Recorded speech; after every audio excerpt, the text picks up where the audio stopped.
Hello, beautiful people. I am thrilled to announce that this episode is being sponsored by Personal Revolution Podcast. Have you been stuck inside wondering how to take charge of your life? Is there something you want to do, but haven't been able to do it yet? In Personal Revolution, best-selling author and life coach Allison Task helps you take control of your life with inspiration and humor so that you can move from where you are now to where you want to be and have fun doing it. It's like having a personal coach whispering in your ear.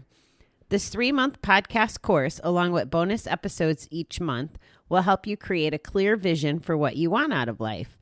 Remove the frustrating blocks that are holding you back, develop a detailed action plan that will drive you where you want to be, and build the network that will help you create your future. The Personal Revolution Podcast comes with a personal workbook and real-time access to a community of other change makers working hard towards their goals with positivity, possibility, and momentum.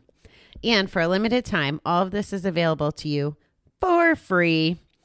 Download the Himalaya app in your app store, look up Personal Revolution, and enter promo code REVOLUTION at checkout to get your first month absolutely free. If you're ready to go after a better life, you are ready for a personal revolution.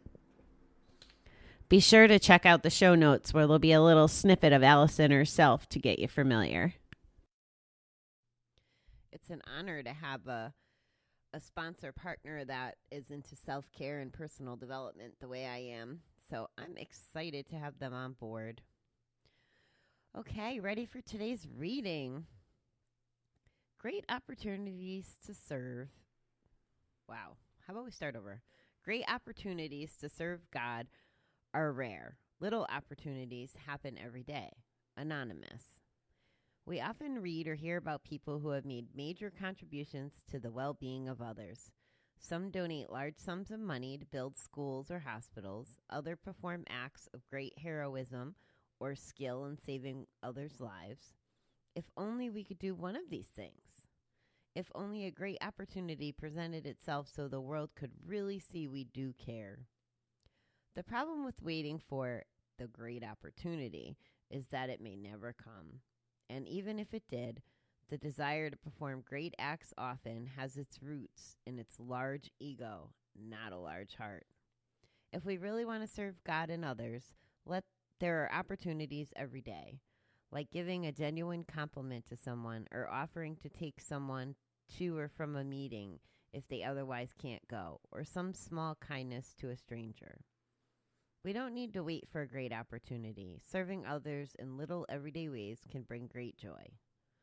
Today, may I be willing, in attitude and action, to reach out and help others as I continue to help myself and accept help from others.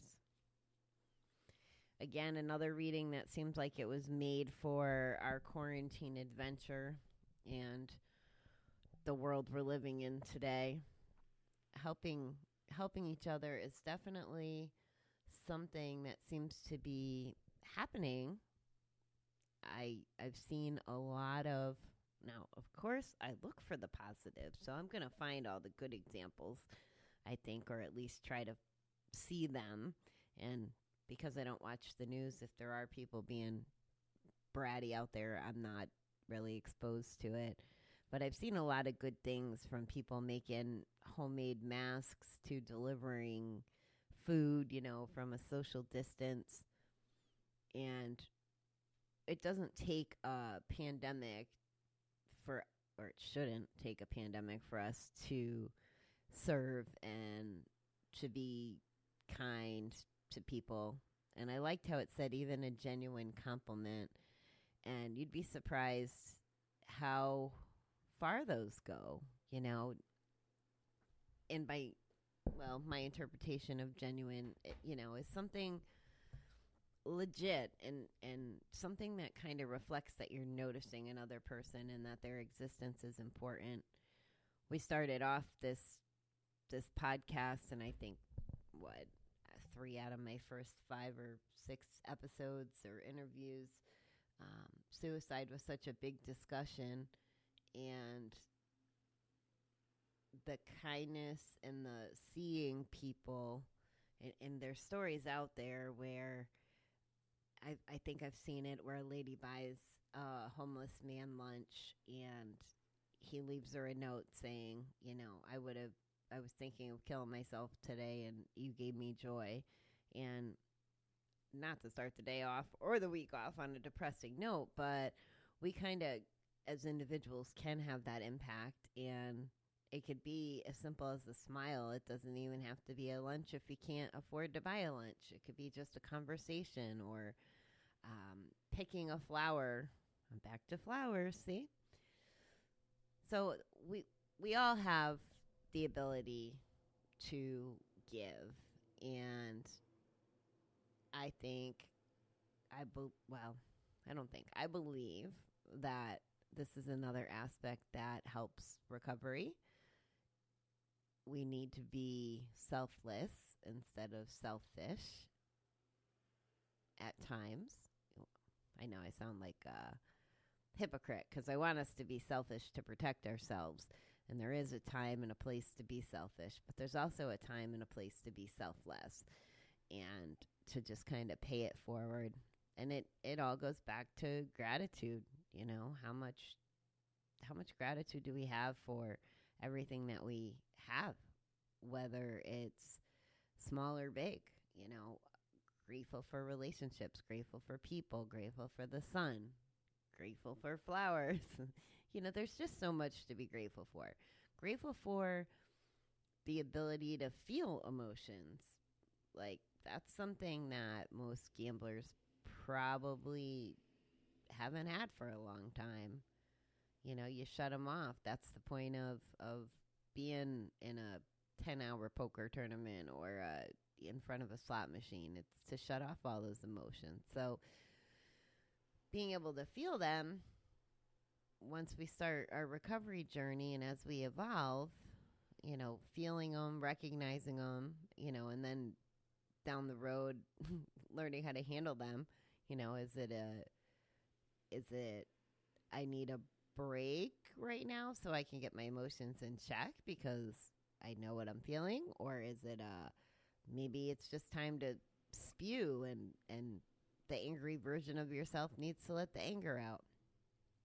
At least I'm believing that too, because my counselor said it was okay for the one time I was mean.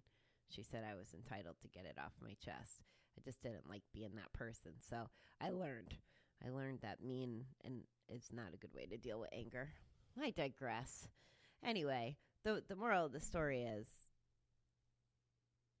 helping others is a good way to help yourself.